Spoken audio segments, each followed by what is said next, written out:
touchdown earlier on a direct snap. Now it's Michel's turn, running all the way.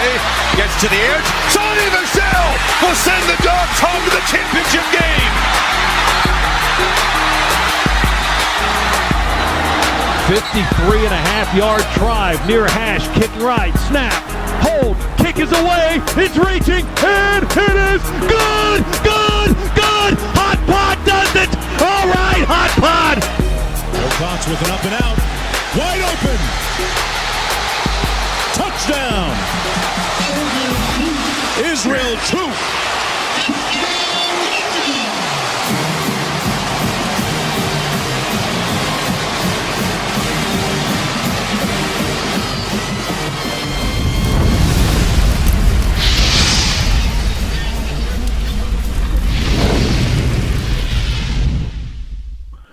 What's going on? What's going on? We are back in the saddle here.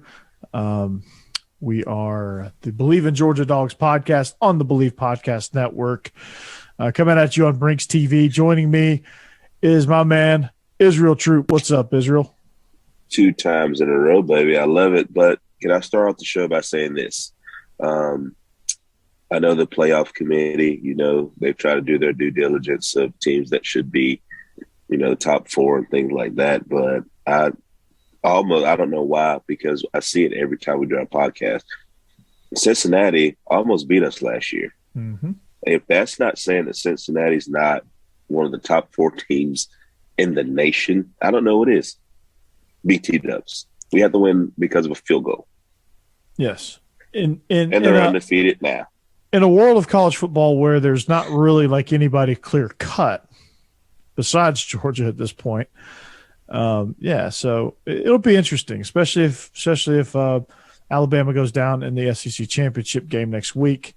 So we'll see, and we'll have wall-to-wall coverage on that. Maybe even have Jake Thomas from Tide Talk Sports on with us a little bit to talk. But looking at the Georgia Tech game this week, this can be kind of a shorter show. Again, as I said in our last episode, we're going to we gave you our picks. We're going to give you our picks on social media. What's up? No, you're talking about Georgia Tech. I'm sorry. I fell asleep. My bad. I'm sorry. You got to stay awake, man. It's nerd week. It's clean old-fashioned hate. But like I said, we are presented by betonline.ag. We're back and better than ever. New web interface, start of the basketball season, more props lines than ever before. The casino games are outstanding as well. So what you need to do, if you want to bet, they have a great, like I said, great website, new interface, all that good stuff. And there's a ton of props and it's really easy to use, but you need to head to that new and updated desktop or mobile website. You need to sign up today, receive your 50% welcome bonus on your first deposit. Just use our promo code Bleav50 to receive your bonus. So BetOnline is the fastest and easiest way to bet all your favorite sports. BetOnline, it's where the game starts. So before we really get into previewing this team, which is going to be kind of boring, I think, maybe.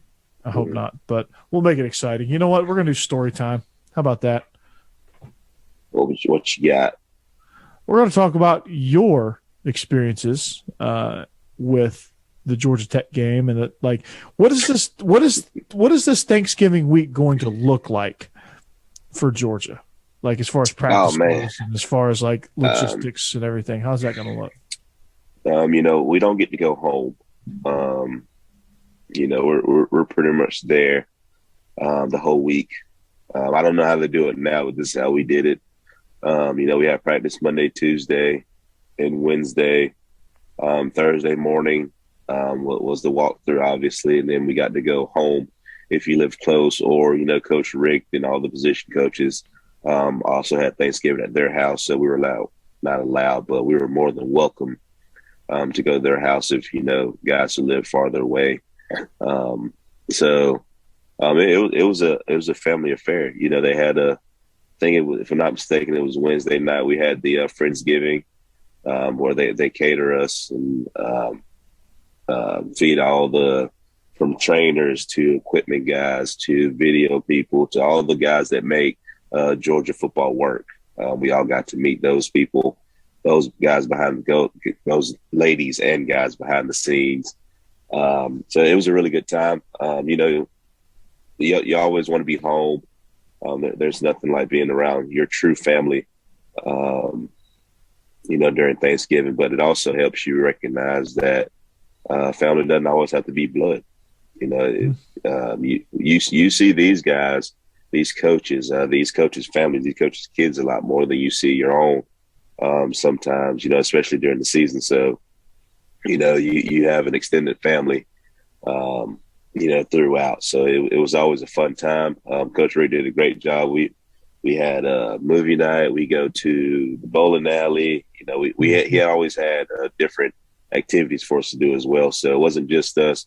All right, we go to practice in the morning and we got to go back. He always made it fun for us during that week as well. So, I've eaten a lot of food. I've gone to Coach Rick's house. I've gone to Tavares King's house. So it's always a fun time, and you're always welcome everywhere, during this time. Yeah, that's pretty amazing. I was always able to go home, so that was good for me. So, but yeah, I mean, just logistically, it's always interesting to kind of get a glimpse into what these guys go through a little bit to kind of see why these rivalry games are so important and why these rivalry games are so unpredictable, because it's kind of a disrupted week. And like if you're Ole Miss, you're playing the Egg Bowl on Thanksgiving, so. Yeah. Which still is rough. Oh yeah, and Arkansas, Missouri are playing the day after. So I mean, it's a not a weird week, but it's an odd week. It's a disjointed week a little bit. So yeah. But yeah, so that explains a lot of things. But what about game day and game atmospheres and things like that? What were your best experiences with Tech? Like when you, from a player's perspective, when you walk into Georgia Tech Stadium, because this will be a road game for us. When you walk into Georgia Tech Stadium, like, what is that like? In years past, it's been really, really hostile environment. Those nerds, I mean, students, get pretty loud over there in Atlanta. So, for me, I had some friends on the team, Josh Nesbitt, Roddy Jones, Jonathan Dwyer. We all played ball together, grew up together, things like that. So, I had some friends on the team. So it was a little bit different for me simply because I hated them during the game. But after the game, there's pictures of us like hugging and talking to people. Like even before the game, they're like, "Why is he talking to them?" Well, I mean, I don't hate them. I've known these guys since I was little, so I mean, it's not that big a deal until you come out the tunnel. So going over there, it's a really hostile environment, honestly. In years past, like I said, they've been pretty good, especially when Paul Johnson was there during that era. He had them rolling. Right now, I don't think it's going to be too much of a – I worry more so the fact that we sleepwalk through this and we're not sharp and somebody gets hurt or things like that. Even the year, you got to think, I think it was Jeff Collins' first year when Pickens put – that cornerback's head through the mat in the south end zone down there. It was a big crowd there then, but they're having attendance problems and, you got to watch Jeff Collins in those tight pants. You just never know what you're going to get when you go over there and play Georgia Tech now. Maybe he found the extra 3 inches of fabric to cover his ankles where they're no longer capris. And I was talking to a friend of mine about this earlier, and he was kind of asking me, what I think about Jeff Collins. And he was like, "Man, you're just saying that because you're a Georgia guy." And I'm like, "No, I mean, this guy has overdone it, man. He's like a more tech savvy.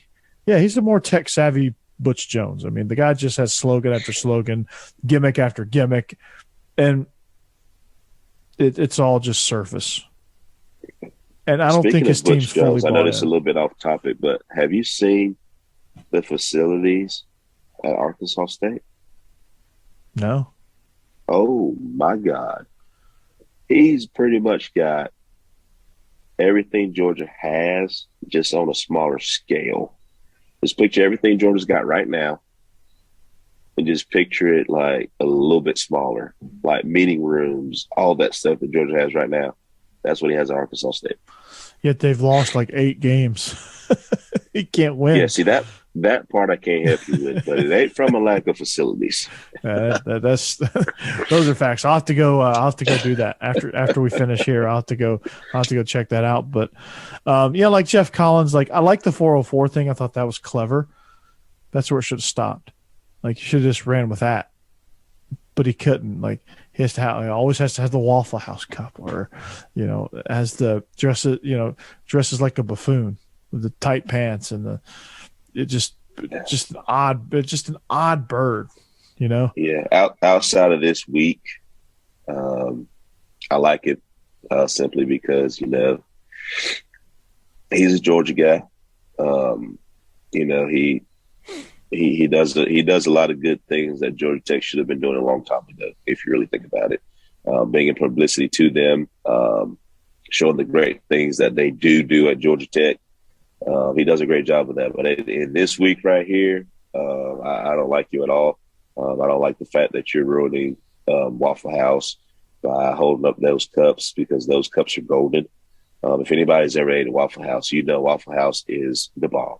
Anybody knows that. So the fact that they think that you can just do what you want with Waffle House is absolutely disrespectful.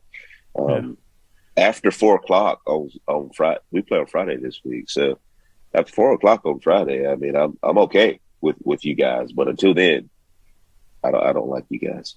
Yeah, no, we play on Saturday. It's a nooner. Is it still Saturday? It's a Saturday nooner. Yeah, it's a noon game.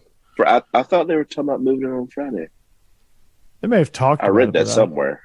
Maybe they talked about it, but I don't think it ever came to fruition. But you're in danger of losing your dog card there. You're talking nice about Jeff Collins, but no. But I was going to ask you, like, from a coaching perspective, and this kind of ties into kind of where they are as a program. Like they do some good things. Like Jahmyr Gibbs is he's moving up the all-time rushing charts at Georgia Tech. But at what point does like the Jeff Collins PR machine stop and the Jeff Collins coaching machine begins? Like they've got some good assistants on staff. Their strength coach is really good. Tashard Choice is I want to say he's a friend of mine. He's up for the Bros Award. Yeah. He's really good. Like they've got some good things going, but as an entire operation, they don't. And I'm trying to figure out where the disconnect is. And the first thing I look at is your head coach is out here rah-rahing about everything and finding the next Waffle House Cup to hold up, or the new design on the 404 takeover banner that the recruits stand in front of, or doing barbell curls on the sideline during pregame warmups, or whatever the newest gimmick is. I think he's kind of wrapped himself up into that, and I don't think he's really got below surface level. Yeah, I think you take what Paul Johnson did coaching wise, and you mix that with what Jeff is doing publicly and for the publicity of the school, I think Georgia Tech will be hell on wheels. I really do. Because as we all know, Paul Johnson could give a rip about Waffle House, about 404, about anything. If you wanted to come to Georgia Tech, you come Georgia Tech. If you didn't want to come to Georgia Tech, you ain't got to come to Georgia Tech. He's going to run the triple option, and he's going to win some football games. That's what he did. Took him to a couple orange balls. To Jeff. Exactly. Now we get to Jeff Collins, and it's more of a dog and pony show. You know, it's more so now, all right, well, how can I make it more appealing now? But at the end of the day, my boy, you got to win football games. Yeah, you got to focus on what's important. I think they got a big game. They got a big win against North Carolina, which is a great, not a big win. That's a great win for the program. I really think that's the win that saved his job, because they definitely weren't supposed to win that football game. Yeah. But at the same time, you're not winning enough games to keep your job. All right, and you're not competitive enough. Like, you're not competitive in a lot of these games. Like, yeah, you were competitive against Clemson, but what do we know about Clemson now? They're pretty terrible. Like, the games you're losing, you're getting your ass handed to you. But we're getting to the point, just like Florida now, too. Are they really playing for you? Yeah, or are they just kind of playing because they like being with each other? So you've got to find that point where you've got all of this breadth of resources and recruiting tactics and things that make you appealing from the front door, right? Mm-hmm. But when you walk in the house, there's no furniture and it's a mess, right? Yeah, there's roaches running around everywhere. There's roaches running around. Like, the people that were supposed to get out years ago are still living there and not paying rent. Like, you've got some dirty laundry there, and just the walls are stained. There's holes in the floor.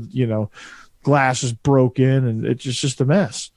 But the front yard. I saw an article where attendance has been down so bad that they're losing like $16 million or something like that. I mean, their athletic department's hemorrhaging money, and it's bad because they're paying Paul. I mean, they're paying. I think they're still paying buyout of Paul Hewitt on the basketball side of things. I mean, it's brutal over there as far as their athletic department and their budgets and things like that. And it trickles down, like the resource, like they can't, like, at some point you've got to be able to have enough substance to land some of these. I mean, you're in the heart of Atlanta. Like, you can't be better than this. Georgia State is pulling more people than you are. Yeah, Kennesaw State is pulling more people than you. You can't be better than this. Like, there's no excuse. Like, I feel like their standards are too high too. You got to think, the average football player, although we're very intelligent people, don't ever get it twisted. But to get into Georgia Tech is absolutely ridiculous.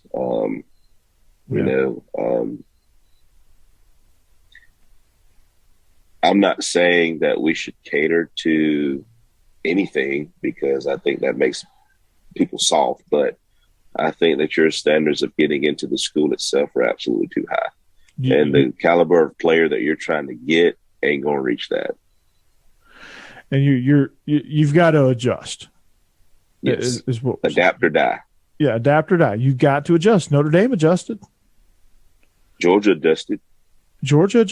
Like, it's not. We didn't lower the bar to the point where we're letting in complete. I'm not going to say it, but you know what I mean. Like, complete idiots. You don't lower the bar. You just adjust the factors of which people can get in and out. You're not lowering anything really. You're just adjusting you're just tweaking it and adjusting the factors of how people can get in. Yeah, you keep it the same. You just adjust like certain rules. Because every school with regular students, even, they have a certain percentage of people that get in that don't fit the requirements, but like they have all this other stuff and it qualifies them to get in. Like, for me, my test score was the definition of mediocre. I got a 1080 on the SAT, and people with 1200s were getting denied. But I had a 3.9. I had all the extracurriculars. I was in National Honor Society, Beta Club, all that stuff. Academically, I played football and baseball, community service, a lot of stuff. I made sure the rest of the stuff could hold up my lack of test score, and I got in. Like, it got tweaked so that I could get in, and I was successful, graduated, all that good stuff. So, they didn't lower the bar so I could get in. They just said, okay, you're close. Just kind of squeeze through that door over there. And they adjusted to what you could do well. Exactly. Which is I what graduated high school. I had a 1260 score with a 3.8 GPA. And I mean, could I have gone anywhere? Yeah, but I mean, at that particular time, they had to adjust things for me too. I mean, my math was slightly higher than my reading because I love math, so There was my scores in a regular world. If I was an athlete, I couldn't have got into Georgia. Let's just be real about it. I couldn't have with that score and with my, GPA. I couldn't have got into Georgia just as a regular student. Yeah. So what they do, they just adjust a couple things and do what they got to do to get me in. Which it ain't really hard. I qualified for everything else, but it's just different. Different strokes for different folks depending on what they want to do. As long as you're mostly qualified, and there's a few things that they can overlook like it's just saying, okay, we're gonna test score this thing. Okay, we're gonna focus more on this thing instead of this thing. Mm-hmm. That's exactly what you said. That's exactly what survive and adapt. Mm-hmm. Exactly. And Georgia Tech's got to do that. And Jeff Collins has got to be a driver in that if he wants to be the guy. And they won't do it because they consider this is Georgia and this is Georgia Tech. But that's what they wanted to believe academically. But if you really think about it, we're right here. If we're right here, then we're right beside you. Israel, your Georgia degree and your Georgia Tech degree is going to get you one of the best jobs in America, no matter what you do. And you know why they're dead even? Because we don't have an engineering school. They don't have an elite business school or an elite journalism school. Those are big facts. Or an elite veterinary program or an elite pre-pharmacy program or an elite. I don't know too many engineers that are in the world that are trying to do that, but I do know a lot of people who are trying to be vets, trying to be business majors, trying to be journalism majors. I do know a lot of those. Mm-hmm. And we have one of the best journalism programs in America. My cousin, I have a cousin that graduated from Purdue. He's a construction engineer. He's pretty good, and his son is also at Purdue. So you just have to adjust. It's just simple. You have to adjust. And if you want to adjust, you want to get your ass beat in. Exactly. If you're tired of losing and you're not going to make any money, your fans are going to all drive away. They're all going to wear red and black next year. You got to do better. If that's Jeff Collins, great. If it's not, you got to figure it out. You have to figure it out. I honestly don't think it is. I got to find somebody in there. I hate to say that, but either Jeff Collins is going to get one more year and he's going to have to do some really big soul searching, or they're going to get rid of him. They probably can't afford to fire him. That's probably why he'll get another year if we're being honest about it. That's true. Yeah. So, but let's look at the team. Let's kind of look at their roster now. Let's kind of look at where they are. Obviously Jahmyr Gibbs. We talked about him. Just been a rock solid option there as a running back. He is fourth in all-purpose yards behind Eddie Lee Ivory, Kelly Campbell, and Jonathan Dwyer. All-purpose yards in the season. That's some good company to be around. He's sitting at 1680 with 2 games to play. They play Notre Dame. I think when you look at that, he's having a really, really, really nice season. But when you watch this team, you see several key areas that lack, and some of it is just because they've just had such a hard time back building what Paul Johnson didn't do well, which is recruit. Okay. Mm-hmm. Their pass rush is non-existent. Their secondary is suspect because of that. They struggle. They struggle with depth. Offensively, I think is their strength. I think they do pretty well. Obviously, with Gibbs, I think their quarterback is. I think their quarterback play is really, really good. And I think when you look at just the overall style of play, I think they have the right thing going. I think scheme wise, they're in the right frame, and I think they're doing a lot of good things. But I just still. Again, it's just like you watch this team, you watch this university. like they're having a major identity crisis. They can't figure out what they are.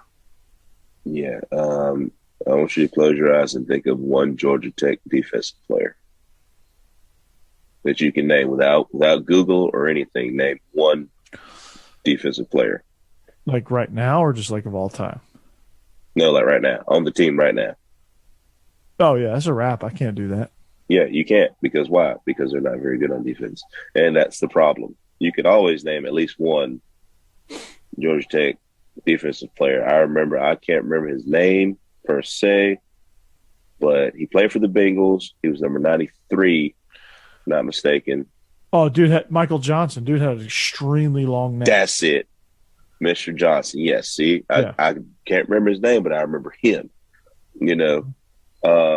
Roman Reigns, who is Roman Reigns, the professional wrestler. He played at Georgia Tech. Yes. I didn't realize that he was there about the same time that I was until I was looking at, his stats and everything. So, you always remember a couple of guys on the defense that you remember specifically. I can't name now one person on defense that even remotely shakes stick at, and that's the problem.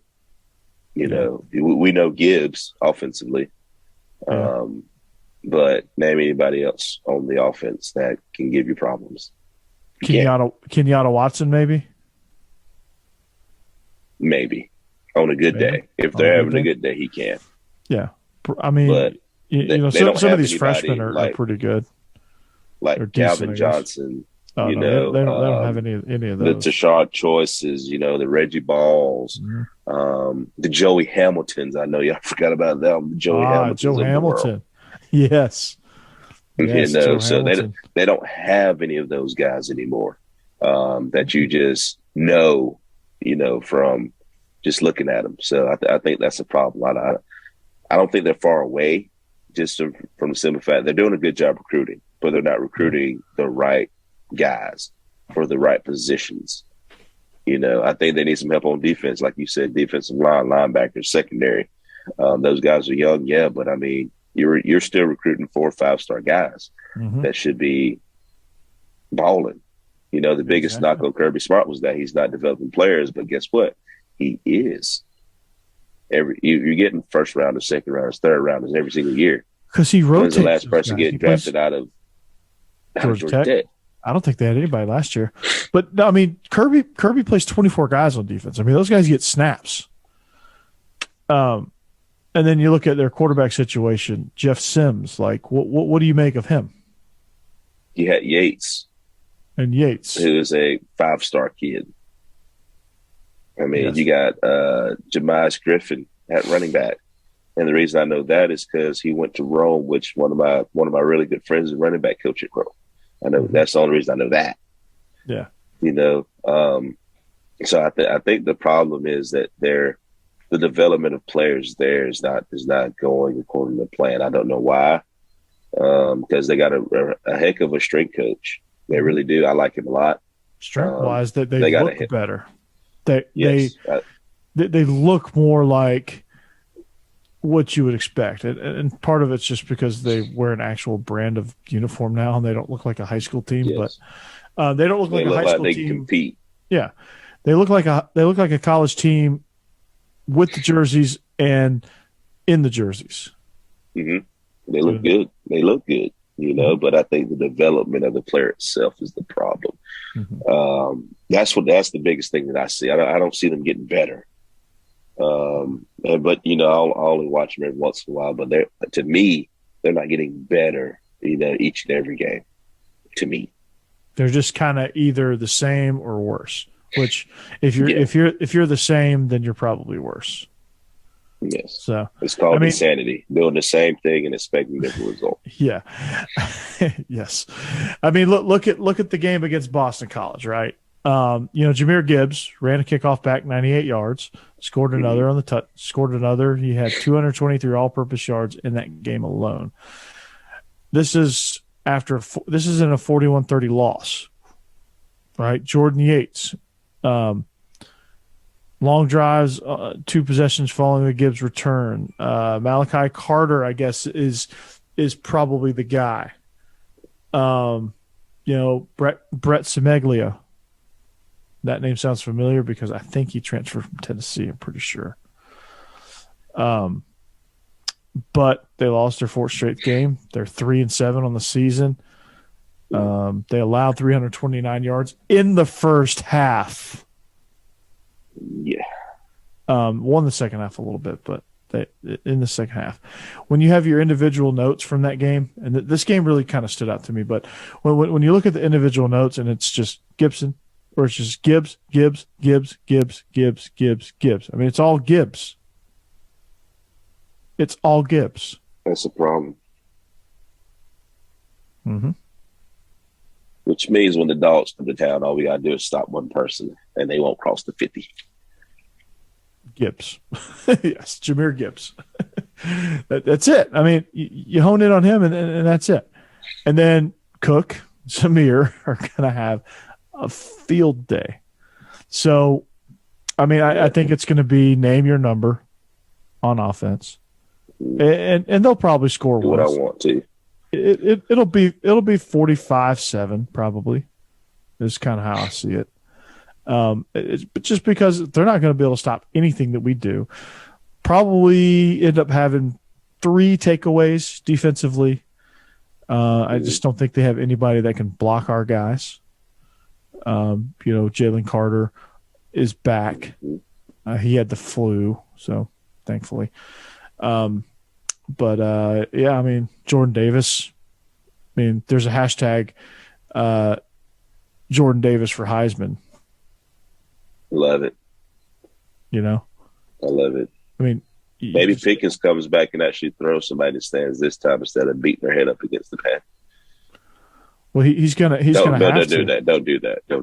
No. We need you for the SEC championship game. We do. Don't do that. But it'd be funny. It'd be fun to talk about. He's just going to take him out to the loading dock and just pitch him outside the gates. That's what he's going to do. He's going to lead him all the way and just throw him into the world of Coke. Mm-hmm. That's what he's going to do. I mean, I'm the one positive for Georgia Tech is I'm glad they shifted to Adidas. That was a good thing. They got more better looking uniforms. Again, the PR stuff is good. It's a step in the right direction. It's a little bit much. It's a little bit intense. They tone it down a little bit and have some substance behind it before you really start kind of taking off with all the PR stunts. But, for Georgia Tech, that's how I see this game going. I mean, who can block Jordan Davis? Well, nobody has so far. We'll win by 21. Yeah. Who's going to block Nakobe? Haven't seen anybody do it yet. Are you going to throw at Keely Ringo? Hadn't really seen anybody do it. De'Aaron Kendrick, is he going to get another pick? Yeah, probably. People have tested him more because he's gotten better. Chris Smith. There is one person that I text you about that really bothered me. Yes, Latavius Brini. I don't know what it is about him. It's not from an athletic standpoint because he is a very, very good athlete. It just seems to me, just from an football outside IQ. person looking in, football IQ. I think he's struggling. He's struggling, I think, because his football IQ isn't very high. I think he doesn't understand. He's playing slow because of that. Yeah, and I don't think he understands leverage. I don't think he understands body placement. I think he bites on eye fakes and head fakes, and I think he's slow because of that. Yeah, I text you. I was like, he's not playing hard, but I don't think he's not playing hard. I think it's from a standpoint, like you said, the football IQ is just a little bit off. Now, we could be way off basis, and he just could have, a bad game. But this is 2 games in a row now that I've watched this. He's been. I've ever since that first time in the Clemson game that you and I texted back and forth about Brini. I've noticed it every game. Like he has these lapses where he gets beat not because he is slow, but because mentally he something's going on mentally, and he plays slow as a result. Yeah, he was in La La Land, and you can kind of tell on a couple of plays. You're just like, what the hell is he doing? Yeah, was like, come on now. You got to understand 11. Like when they get in the bunch formation, the touchdown, the first touchdown, the bunch formation. Yeah. You know, you got to understand that. You got to understand what you're dealing with here. Like they get in this bunch formation. Like, what do you think is going to happen? There's only a couple things they can do, which is going to be meshed more likely. They're either going to mesh, they're going to all crisscross. Somebody's breaking out. There's going to be an outbreaker somewhere. There's going to be a pick somewhere within that bunch. Somebody's picking somebody. And he got picked. He didn't see it. He got picked. Did not see it. Or they're going to toss it and run outside, which they didn't do. They're not going to dare do that. So again, but he did play better after that, though. I think he played a little bit. I think he bounced back. And he does. Better. I mean, I love Latavius Brini. I'm not hammering him as a. I love him too. Not saying he's he was player. one of the guys I really like. After the spring game, I was telling I really like Brini. I like him a lot. Sometimes, like I tell my guys all the time, the success you have sometimes be your worst enemy. So you start having success. You think like work is hard, things like that. Come into effect stuff. But I think he'll be fine. But other than him, defensively, I don't see a spot anywhere that worries me at all because they all play as a unit. And that's the crazy part. They all play as a unit. So when the unit is good, no matter what mistakes you have, you're good. Exactly. And they play hard for each other because they're a family. And you can't discount that. Mm-hmm. You can't discount that at all. So, in doing the Google search stuff, Georgia Tech has these black uniforms that they wear. They're pretty sweet. I'm not gonna lie. They are. Are those the ones with the blue outline? Oh, those are sweet. I ain't gonna lie. Those are nice. Those are sweet. If they did one thing right, they picked some good uniforms. They did. They did that right. And the 404, they put the ATL on the helmet. That's pretty cool. But I'm a big fan of the white on blue. Mm-hmm. Yeah, those are nice. I like the blue on. I like the blue on white too, though. Those are sweet too. Those are sweet too. But Israel, that's gonna. There's not much else to say about Georgia Tech. No, they're not very good. Like I said, it's one of those games where you stay sharp, just like last week. With Charleston Southern, you stay sharp, and you don't want to get anybody hurt, but you also don't play to the level of your opponent. You go ahead and beat them. I know there's no running clock in college football, but there should be sometimes. But you just kind of sharpen your tool. Get ready for the SEC championship game the following week. So, you don't want to look ahead to anything because that's usually where you make mistakes and you get beat. So, just stay grounded. Players, go out there and win. And as a senior, you beat Georgia Tech, you get a little trophy. I still have my little trophy when we beat Georgia Tech my senior year. So, I don't know if they do that anymore, but you get that little keepsake. And it's never fun to lose over there. I never have, but I would imagine that it's bad. I lost Georgia Tech one time. Yeah, so when I was playing. Can't wait to invade Bobby Dodd Stadium at Mark Richt Field when we head over there. But what other games are you looking forward to? Literally, I don't know. It's rivalry week, so. Well, I'm looking forward to the Egg Bowl, first of all. When I'm stuffing my face. It's hard that week. Yeah, because you have so many games like Oregon State's not going to be a good game. We all know that. You got Civil War, Apple Cup. Those games are a wash. Bedlam. You have Florida State, South Carolina, Clemson. Yeah. You have the South Carolina Clemson game is going to be a good game this year because I think they're pretty much the same. Got a really good defense, offenses, just depends on the day. So I think that's a little bit more even match this year than any year. Yeah. Ever. Bedlam, Ohio State, Michigan. Ohio State will win that one. Yeah. Pretty sure. I think the Egg Bowl is the most intriguing one, simply because we know the history of the Egg Bowl. Yeah, I mean the ramifications on that are that's pretty good. I think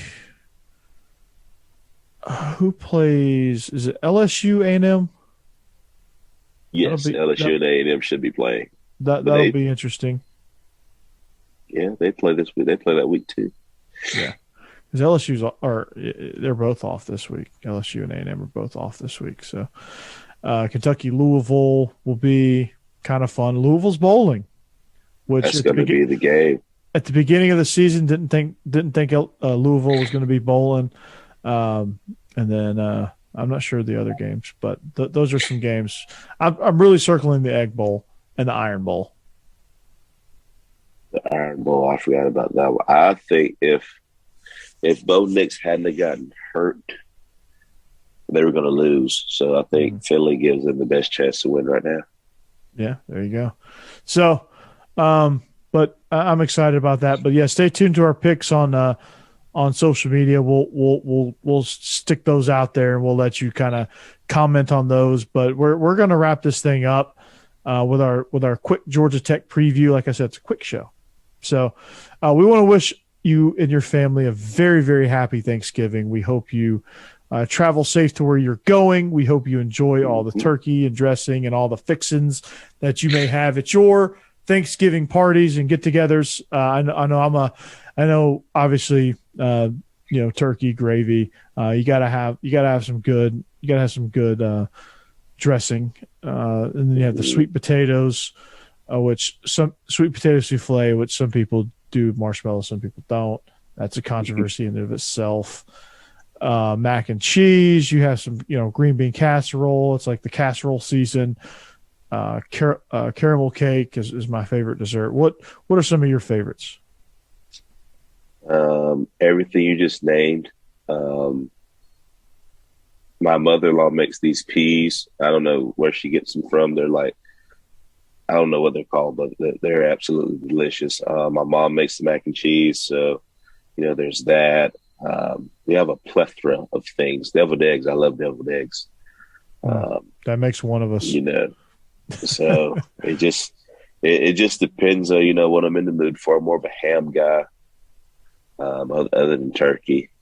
Sorry for everybody out there. I go for the dark meat on the turkey. Yeah. So, but it's always a wonderful time to see family and friends and things like that. So, like you say, everybody be safe. COVID is still alive, so make sure everybody's taking their proper precautions and things like that. But I hope everyone has a happy Thanksgiving. Enjoy your food, family, and football. The 3 F's: food, family, and football. Mm-hmm. Absolutely. My 3 favorite F words. So there you go. I see what you did there. Do you see what I did there? Yes, next level. So like I said, we hope you have a safe Thanksgiving. We hope you have a great week. We'll be back and better than ever when it comes for the SEC Championship preview. We hope you subscribe, comment, follow us on social media. Just scrolling right down there below.